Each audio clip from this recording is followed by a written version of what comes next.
Yang hello datang. Yang hello datang lah. Penat weh. Dia tak boleh cakap. Tapi ianya ialah kawasan reserve untuk kawasan sukan. Sukan sebab dah. Selamat pagi. Hari ni kita makan breakfast. Ni, salmon. Ni kau nak tahu satu benda tak? Semalam chef bagi tanya aku apa masakan Malaysia yang dia tahu.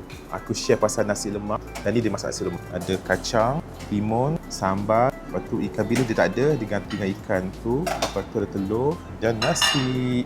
Telur ayam kat sini dia tak macam Malaysia. Dia warna putih. Sambal ni dia rasa macam paste tom yum lah. Macam sambal kuah rojak pun ada. Nak kerja Jordan kami ada dipacar pada 16 Oktober 2025 pada harga RM7,090. Maklumat lanjut www.selamatbercuti.com. Lawatan hari ini ialah ke Istana Al-Jun terletak 70 km dari Amman. Kawasan ini terkenal dengan pokok zaitun. The Christians of Ajloon helped Salah ad-Din army, the Muslim army, to stop the Crusaders to prevent the Crusaders from reaching this part of Jordan. Ni ialah bandar downtown Ajloon dan sana ialah Ajloon Castle ke atas sana. Ajloon Castle ni masih dalam keadaan asal. The fighter that we see over here is real, and it was bought for a Jordanian pilot who died while he was on duty. His name was Firas Al-Ajlouni. His name is Firas Al-Ajlouni, and Firas Al-Ajlouni after this town. The fighter is real, and again it was put as a memorial. Pokok olive ni dipercayai berumur lebih daripada 2000 tahun dan dipanggil sebagai Roman tree sebab dia sangat berumur. Yang tu tengok dia punya yang bawah tu macam tu, dah lama sangat dah hidup. Dia musim olive ni pada bulan 5 sampai bulan 11 dan itu dipanggil cold press fresh olive minyak dia. Sekarang ni tak ada minyak segar, semua minyak dah last press pada bulan 11 tahun lepas. Pokok olive di Jordan ini ialah pokok zaitun warna hijau. Kalau nak zaitun warna hitam, kena pergi ke Morocco ataupun Spain. Yang ni pun kami ada package. Boleh lihat website kami di selamatbercuti.com. Kita alamak. Pok mi ni macam kat Indonesia aje. Kita kat mana ni weh? Ajloon kat Amman. Lagi toyo. You want one? No? Aku dah penat naik jalan ni. Yes, this is starter for chicken.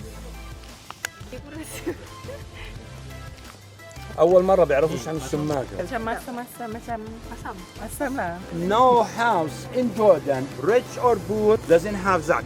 All the houses, and it is a must. And we eat it with olive oil. Thank you. Thank you. Hello, how are you? I'm fine. How are you? Good. This one is for you. Thank you very much. My baby. Kita menaiki tangga nak pergi ke Ajloon Castle. Yang Ajloon ni dibina pada abad ke-12 oleh Panglima Tentera Salahuddin Al-Ayyubi. Yang membinanya ialah Izz ad-Din Usama, seorang jeneral Salahuddin. Kubu ni dibina pada puncak bukit setinggi 1250 meter dari paras laut. This is optional thing to do. It is to take a photo wearing this outfit, the Sultan and Sultana outfit. This is original from the Ayyubi time, and because the castle gets shaped, we are at the edge of the West Bank, south, north, and the beginning of occupied Palestine. Well, Al-Aqsa Mosque, it's within the Palestinian National Authority area. West side, it is in Israel. Adalah ni pintu masuk utama dia ke Ajloon Castle ni. Dan ni lah lubang dia masukkan kayu kat sini, tembus kat sana sebagai ekstra untuk menghalang orang masuk kat pintu ni. Asal dia ada pintu kat sini. Kubu ini dibina pada tahun 1184, seluas 70 meter kali dengan 80 meter. Dan di sekeliling castle ni ada kubu sejauh 440 meter. Kawasan Ajloon ni terkenal sebagai kawasan hutan simpan semula jadi, dikendalikan oleh RSCN, Royal Society for the Conservation of Nature. They took the stone from here and they built this castle here, and they use it as first defense. The second defense line, that bridge here, it was a draw. You know the draw bridge?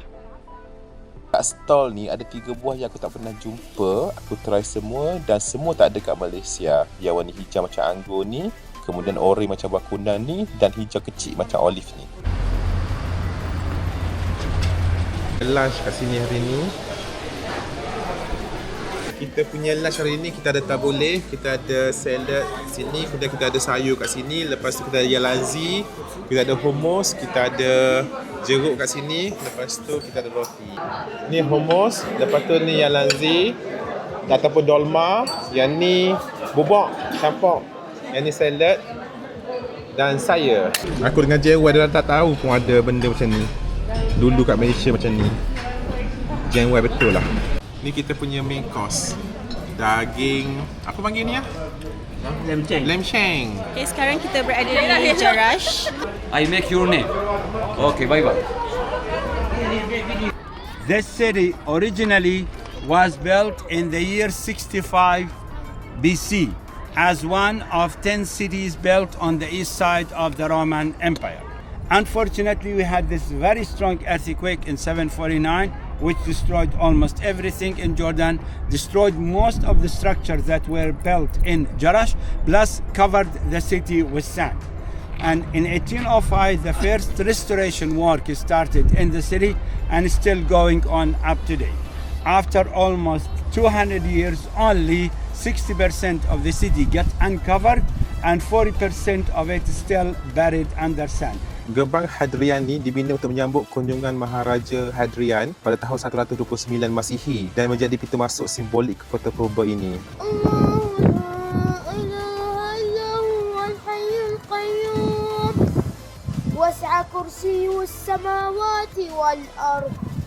And we see the floor of it decorated with mosaics. This hippodrome is in the original size and it is the biggest in the 10 cities. Hippodrome ni ialah arena sukan besar yang boleh memuatkan sehingga 15,000 orang penonton, dan kerusi kat sini sebenarnya mengelilingi semua kawasan ni, kat hujung sana sampailah lekat sini, sampailah hujung sini. Dia ialah satu kawasan stadium. Kat sini ada 3 benda yang dia buat. Satu ialah lumba kereta kuda. Yang kedua ialah perlawanan antara soldier. Sebab soldier tu untuk kekal fit dia berlawan. Dan yang ketiga ialah dia buat pertandingan untuk hamba. I asked for buy one free wine. He gives me. Okay. One more, right? Dia tak ikhlas je. Thank you. Tengok. Happy tak? Happy gila. Happy ke gila? Rupanya kena scam rupanya. Yang bawah-bawah tu kecil. Inilah Southgate. Southgate because it is located in the southern part of the city. Ada Zeus kat sini. Siapa nak kopi? Hai bundaku, si ikan kaloi. Sini ialah Soft Theatre dan juga Zeus Coffee. Ini pintu masuk ke Soft Theatre.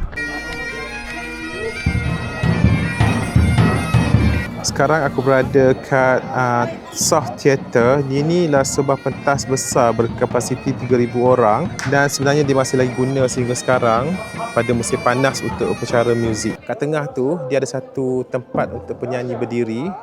Kalau berdiri kat tepi, bila bercakap dia macam biasa saja, tapi bila berdiri kat tengah-tengah tu dia macam 3 kali ganda lebih kuat. Stand outside first. Okay. Let's have you down here. The rest down here. Alright. Say it's lovely to be in Jordan. I love to be in Jordan. Okay, now stand here. Repeat the same sentence. I love to be in Jordan. Whoa! Like this place. No economy, right? Stand here. Here. Yeah. Repeat the same sentence. Oh! Yes! Yeah, try. I like this place. Oh. Dia Jerash ni dikenali sebagai Pompeii of the East, iaitu kota Rom purba yang terpelihara di luar kawasan Itali. Dia pada guna. Oi, besarnya dia.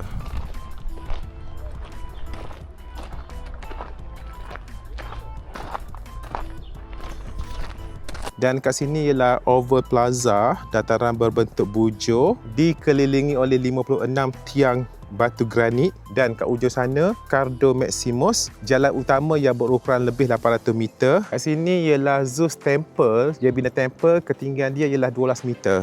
Kita berhenti kat makam Abdul Rahman bin Auf, yang ni dikenali sebagai orang yang paling kaya. Abdul Rahman bin Auf ni ialah salah seorang sahabat terawal Nabi Muhammad SAW, termasuk di kalangan 10 sahabat yang dijanjikan syurga.